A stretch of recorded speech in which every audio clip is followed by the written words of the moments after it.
Alright, you guys are going to be making some terracotta figures, one of the most important figures from history, anthropology, and art ever found.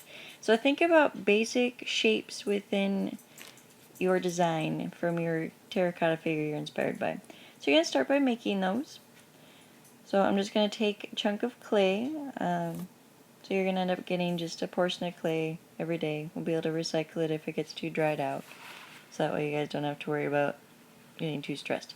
It's really important that you try to make your basic form like I just showed in that sketch the very first day. Get that all constructed, all the pieces attached. So for this first video I'm just going to show you making the basic forms. So I'm making that torso area right now. So just using the table, using my hands to make kind of that square form. Okay. There's kind of a happy medium with the thickness. If it's too thick, it's going to take too long to dry, especially for any smaller areas that you end up attaching. It's going to be uneven. So try to aim for like the width of your pinky. You can make it a little bit thicker than that because it will shrink, but I wouldn't do it too much thicker, otherwise it's going to be too difficult to fire and it could possibly break and all that. But at the same time, too thin isn't good either. Alright, so now I'm making my warrior's kind of hip backside region right now because he does sit at a little bit of an angle. So this will make it so I can kind of adjust that a little bit. You won't see it right away, but eventually. You'll notice I'm smoothing out any cracks too. Any fine cracks, lines, marks, you want to make sure you take care of. It's also a good idea to work on newspaper because otherwise if you start sticking clay around on your table, on your desk, or whatever you're sitting at, it's going to get stuck. So just be aware of that.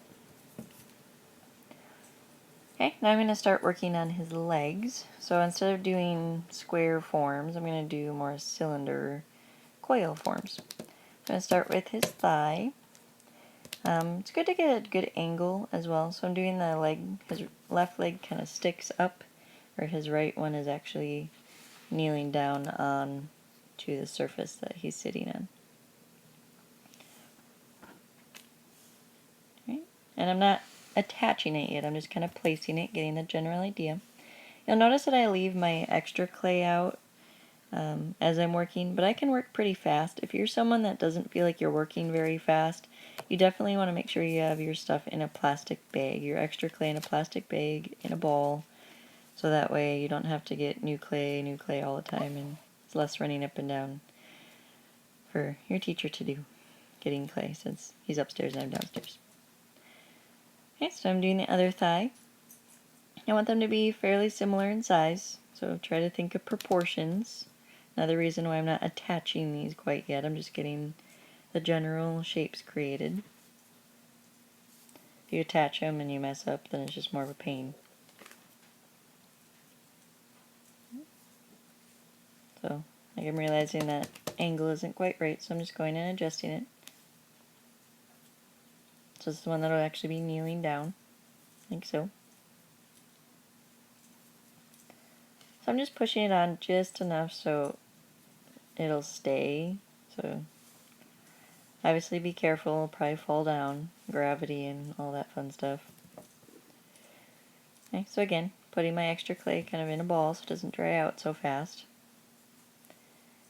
Drying process in clay is your friend and your enemy at the same time, depending on how well you know and understand clay. If you don't know it at all, it can be your enemy. If you know it really well, it's great. It's good for detail and all that. But for right now, we need it really soft. Okay, so now I'm working on his calf. I'm just going to make a foot just right out of the calf. Obviously, you don't have the same size cylinder. You will want to taper it a little bit so he doesn't have cankles. I am going to make it so his backside region is actually sitting on this a little bit. So I'm just going to set it down. Put him on his side.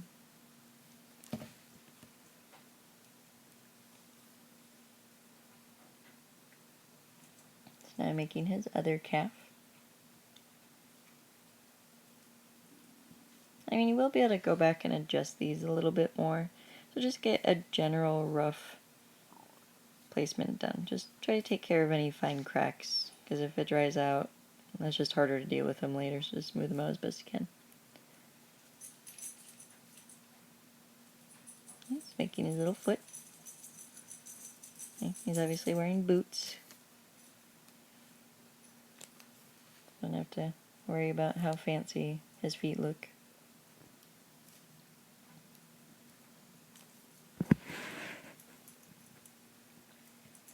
I'm going to worry about the arms later and the head. Right now I'm just trying to get a general stance. If you're doing a standing figure, try to not keep his legs super close together. You want to have him spread out just a little bit and make sure that he can actually stand. Don't just lay him on his side and hope for the best. Make sure he can actually stand. With that said though, if you have really tiny skinny legs and a really wide body, gravity again, if you have more weight on top, it's going to end up smushing the bottom. So just be aware of that. I personally like the kneeling archer. That's my personal favorite. I just like his stance. It's a little easier to work with clay because there's multiple points of contact to keep him from falling over.